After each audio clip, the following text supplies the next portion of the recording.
बल्कि तेल और दादागिरी का खेल। न्यूयॉर्क के डेमोक्रेटिक मेयर जोहरान ममदानी ने तो वेनेजुएला में अमेरिकी ऑपरेशन को युद्ध जैसी हरकत और अंतर्राष्ट्रीय कानूनों का सीधा उल्लंघन बताया।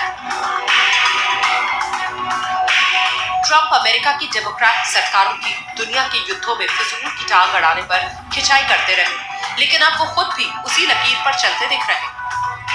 उनके वक्तव्यों में विरोधाभास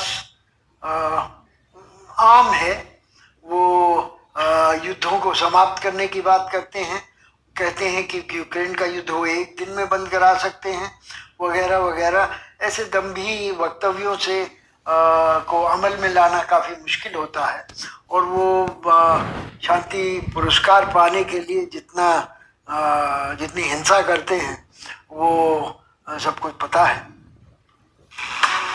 अमेरिकी राष्ट्रपति ईरान की खामनेई हुकूमत को लगातार चुनौती दे रहे हैं। वहां हो रही सरकार विरोधी प्रदर्शन का समर्थन कर रहे हैं। ये बात दुनिया जानती है कि ईरान के खामनेई अमेरिका को शैतान मानते हैं, जबकि ट्रंप की नजर में खामनेई ईरान विरोधी। ऐसे में बड़ा सवाल ये, क्या अब सरकारों को अपनी जनता से नहीं बल्कि ट्रंप से सर्टिफिकेट लेकर शासन करना होगा? यही वजह है कि वेनेजुएला में ट्रंप की कार्रवाई को दादागिरी का नमूना बताया जा रहा है। लंबे समय तक संयुक्त राष्ट्र में काम कर चुके और मौजूदा वक्त में कांग्रेस के सांसद शशि थरूर ने सोशल मीडिया पर लिखा, अंतर्राष्ट्रीय कानून और संयुक्त राष्ट्र चार्टर का पिछले कुछ साल से उल्लंघन किया जा रहा है। आज जंगल का कानून चल रहा है, जिसकी लाठी उसकी भैंस नया सिद्धांत बन गया है। अगर वेनेजुएला पर अमेरिका का हमला जायज है, फिर ताइवान पर अगर चीन ने हमला किया तो ट्रंप किस मुंह से उसका विरोध करेंगे? तब तो फिर यूक्रेन पर रूस का हमला भी पूरी तरह से वाजिब है, क्योंकि पुतिन सरकार की नजर में यूक्रेन नाटो को शह देकर रूस के अस्तित्व को चुनौती दे रहा था। यकीनन अगर अब ताइवान पर चीन का हमला हुआ तो इसके लिए ट्रंप कम जिम्मेदार नहीं होंगे। बड़ा सवाल तो ये कि ट्रंप अब किस मुंह से रूस के राष्ट्रपति व्लादिमीर पुतिन से यूक्रेन से युद्ध विराम की गुजारिश करेंगे, क्योंकि अब तो खुद ट्रंप नीति ही वैश्विक शांति के लिए खतरा मानी जा रही है। भारत की नीति विश्व शांति की रही। ऐसे में सरकार ने हमेशा की तरह संवाद से विवाद सुलझाने की सलाह दी। भारत सरकार की ओर से कहा गया, वेनेजुएला में हाल के घटनाक्रम बेहद चिंताजनक है। हम स्थिति पर बारीकी से नजर रख रहे हैं। भारत वेनेजुएला के लोगों की भलाई और सुरक्षा के प्रति अपना समर्थन दोहराता है। हम सभी संबंधित पक्षों से क्षेत्र में शांति और स्थिरता सुनिश्चित करने के लिए संवाद के माध्यम से शांतिपूर्ण ढंग से मुद्दों का समाधान करने की अपील करते हैं। काराकास स्थित भारतीय दूतावास भारतीय समुदाय के सदस्यों के संपर्क में है और हर मुमकिन मदद मुहैया करना जारी रखे। लेकिन बड़ा सवाल तो ये है कि भारत पाकिस्तान युद्ध विराम का श्रेय लेने की होड़ में अब तक न जाने कितनी बार मध्यस्थता के झूठे दावे कर चुके ट्रंप को शांति पाठ समझ में आएगा? कहां तो ट्रंप खुद को शांति का मसीहा बताते फिर रहे थे, दूसरे देशों के युद्ध में अमेरिका के उलझने को फिजूल बता रहे थे। इसके लिए डेमोक्रेट सरकारों को कटघरे में भी खड़ा कर रहे थे, और कहां अब खुद पहले ईरान पर सीधा हमला किया और अब वेनेजुएला की संप्रभुता पर तेल उड़ेल दिया है। ऐसे में सवाल यह है कि क्या ट्रंप की जुबान पर शांति और दिल में विश्व युद्ध है? ट्रंप पेशे से कारोबारी रहे, माना जाता है उनके हर कदम में मुनाफे की मंशा होती है, लेकिन वेनेजुएला में उनका दाव कहीं उल्टा ना पड़ जाए। महातबाही ला सकता है, और उसका सबसे ताजा सबूत है ट्रंप का नया बयान, जिसमें उन्होंने एक बार फिर वेनेजुएला को धमकी दी है। वेनेजुएला को अमेरिकी राष्ट्रपति डोनाल्ड ट्रंप की धमकी। वेनेजुएला पर दूसरी स्ट्राइक के लिए तैयार है। ट्रंप ने यह दावा किया है और कहा कि अगर हालात नहीं सुधरे तो फिर हमला करेंगे। अंतरिम राष्ट्रपति डेल्सी का मादुरो से बुरा हाल होगा तो डेल्सी रॉड्रिगेज, जिन्होंने अंतरिम राष्ट्रपति के तौर पर कमान संभाली है, उन्हें भी धमकी दी है। मादुरो से भी बुरा हाल होगा, यह चेतावनी दी है अमेरिका के राष्ट्रपति डोनाल्ड ट्रंप ने। तो एक और दुनिया में 8 युद्ध रुकवाने का दावा 8 महीने के अंदर, और दूसरा अपने पड़ोसी देश वेनेजुएला पर हमला करके 40 लोगों को मौत के घाट उतार करके वहां के राष्ट्रपति को किडनैप कर लेना। डोनाल्ड ट्रंप की ये दोहरी रणनीति दिखती है। एक और शांति की वकालत करते हैं, नोबेल पीस प्राइज की डिमांड करते हैं और नहीं मिले पीस प्राइज तो नाराज हो जाते हैं, और दूसरी ओर युद्ध पर युद्ध छेड़ रहे हैं। जिस तरह से वेनेजुएला पर हमला किया गया है, वहां के राष्ट्रपति को किडनैप किया गया है, नार्को टेररिज्म का आरोप लगाया गया है, और ये सब कुछ किया गया है ये दावा करते हुए कि अमेरिका चाहता है कि उसके वेस्टर्न हेमिस्फीयर में, यानी जो उसका पश्चिमी इलाका है, वहां पर उसका दबदबा रहे। तो अमेरिका की दादागिरी, दबदबा फैलाने की कोशिश, इसकी कीमत वेनेजुएला को चुकानी पड़ रही है। विश्व समुदाय यहां चुप नजर आ रहा है, इक्का दुक्का आवाजें उठ रही हैं, लेकिन ट्रंप की जो हरकतें हैं ये आने वाले दिनों में और ज्यादा फ्लेयर अप, और ज्यादा लड़ाई को बढ़ावा दे सकती है, ऐसी आशंका गहरा गई है।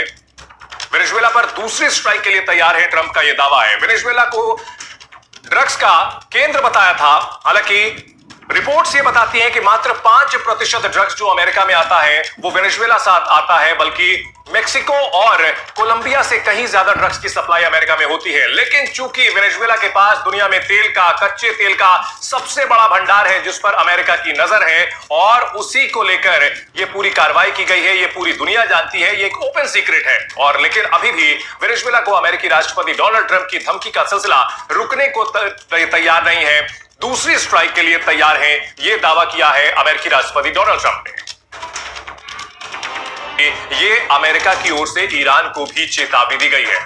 तो देखिए, ईरान जिसके इजराइल के साथ संबंध काफी खराब है, दोनों के बीच लड़ाई हो चुकी है, और उस दौरान भी अमेरिका की ओर से बम गिराए गए थे ईरान के तथाकथित परमाणु ठिकानों पर, और एक बार फिर से धमकी दी गई है अमेरिका की ओर से। राष्ट्रपति ट्रंप ने ईरान को चेतावनी दी है कि अगर लोगों पर हमले नहीं रुके तो कार्रवाई होगी। ईरान में एक और विरोध प्रदर्शन हो रहा है, वहां पर महंगाई के खिलाफ, वहां पर जो अर्थव्यवस्था खराब हो रही है उसके खिलाफ जनता सड़कों पर उतरी हुई है, कॉस्ट ऑफ लिविंग काफी बढ़ गई है, और इस सब के बीच अमेरिका की ओर से धमकी दी गई है ईरान को।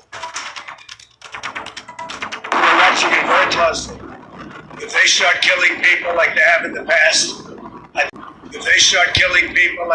past, I think they're going to get hit very hard by the United States. तो वेनेजुएला पर हमला करके जिस तरह से वहां के राष्ट्रपति को किडनैप किया गया, क्या ईरान पर भी कोई ऐसी हरकत करने की तैयारी कर रहे हैं अमेरिकी राष्ट्रपति डोनाल्ड ट्रंप? खामनेई को लेकर के लगातार बयानबाजी पहले से करते रहे हैं, और खामनेई जो कि सुप्रीम कमांडर हैं, और उनके खिलाफ लगातार बयानबाजी हो रही है, और ईरान को चेतावनी भी दी है। तो क्या ईरान में फिर से हमला अटैक करेगा अमेरिका? और अगर ऐसा करता है तो फिर क्या तीसरे विश्व युद्ध की शुरुआत हो सकती है? क्योंकि दुनिया के कई देशों में पहले से ही बारूदी घमासान छिड़ा हुआ है, और इन सब के बीच अमेरिका का आक्रामक रवैया, डोनाल्ड ट्रंप का भड़काऊ रवैया, जहां आग में घी डालने जैसा काम कर रहा है। ईरान को धमकी दी गई है, ईरान भी लगातार बयानबाजी कर रहा है और अमेरिका की मुखालफत कर रहा है, अमेरिका को चेतावनी दे रहा है कि ईरान में ऐसी कोई भी हिमाकत करने की सोचे भी नहीं अमेरिका, नहीं तो जो मिडिल ईस्ट के इलाकों में अमेरिका के बेसेस हैं, उनके सैनिक तैनात हैं, उसके लिए मुश्किलें खड़ी हो सकती हैं।